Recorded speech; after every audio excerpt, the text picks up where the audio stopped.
Well, the Republicans have this single-minded thing, right? It's turn Barack Obama into Jimmy Carter, only worse. Now, kind of the weird thing about the whole turn Barack Obama into Jimmy Carter thing is that Jimmy Carter was actually a pretty good president. He didn't have any wars. A lot of jobs were created on his watch. 10.3 million specifically. The top tax rate was 70%. He created more jobs than 4 out of 5 of the last Republican presidents. And he only had 4 years.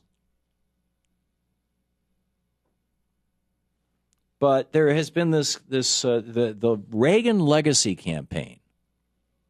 There's this nationwide effort funded by a bunch of cranky billionaires and industrialists and corporations to make sure that every young person in America thinks that Ronald Reagan was somebody like George Washington or Abraham Lincoln because their pictures are on, or their faces are on the dollar bill and the penny, and therefore they must be number one, right? So let's have a building in every county in the United States named after Ronald Reagan. And they've actually done this. I mean, this is, if the stuff that Congress has done, they've passed 74 bills in the last session. The fewest ever. I mean, even George Washington's presidency, they passed more legislation than this. And a few of those were naming post offices after Ronald Reagan. Or buildings or whatever. So it's like, the Reagan legacy project continues. And a piece of it is to trash Jimmy Carter whenever they get a chance. And Jimmy Carter doesn't, unlike Bill Clinton, who fights back and who loves going out in public and saying, hey, let me tell you how great I am. And he's done some really great stuff. I mean, it's not like he's not deserving of it in some ways. But the point is that Jimmy Carter just doesn't, he just sits back and says, okay, they need some houses built in southern Alabama, so I'll go down there and work out in the sun for the next 6 weeks building houses. Or they're holding an election in Togo, and I'll go there and make sure that it's fair. The Carter Center does really good work. The Reagan Library does propaganda. The Carter Center does work. There's a huge difference. But the result of this, because most Americans are just basically media consumers, the result of this is that, most Americans think that Ronald Reagan must have had some kind of very successful presidency. Nobody points out to them that more people were convicted and sent to prison who were senior officials in the administration of Ronald Reagan than in any other presidency in the history of the United States. It was the most criminal presidency in the history of this country. That in the 20th century, the second worst stock market crash in the entire 20th century. The first was, of course, in 1929. The second worst was in 1993, I think it was. Maybe it was 92. It was during Reagan's presidency. That we hadn't had a bank failure in the United States from the time of 1935, the big bank failure in 33, from 35 when Glass-Steagall was passed, until the S&L failure. That unions were growing, the middle class was growing, that we made things in America, that all this was going on until Ronald Reagan became president. That Jimmy Carter didn't declare war on anybody, but Reagan did.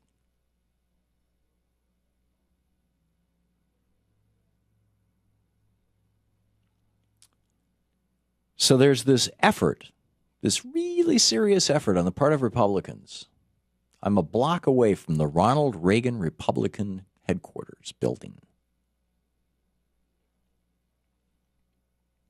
There's this really serious effort on the part of Republicans to make sure that when Americans look back on the Obama presidency, they think that guy was even worse than Jimmy Carter, who was a pretty good president. I mean, the worst you can say about him is that inflation was really high during his presidency. And inflation was high during his presidency because when Nixon was president, we had a war that wasn't on budget in Vietnam. And the Arabs cut off the oil. The price of oil doubled, tripled, quadrupled, whatever it did. And those are the things that cause inflation. And it was the Carter administration, and it would have been his second term, had Reagan not cut a deal with the Iranians to hold the hostages. It would have been his second term when that got all wrung out of the system. But in any case, how are they going to do this? How are the Republicans going to trash Obama's legacy? I mean, aside from raising questions about whether or not he's actually an American citizen, or, whether or not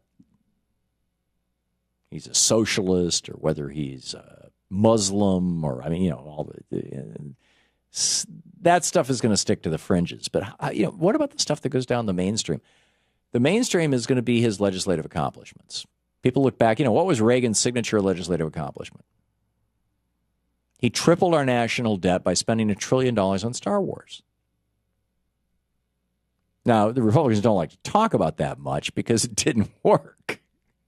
It was just a boondoggle.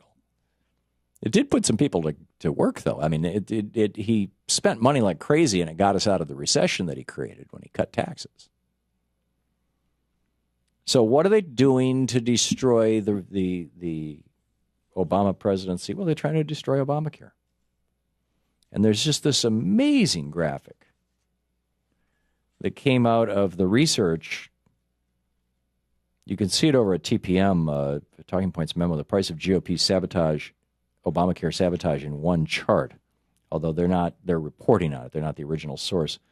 The original source is a woman by the name of Theda Skocpol, who is a professor of government sociology at Harvard and director of the Scholars Strategy Network. And there are links to that in this article.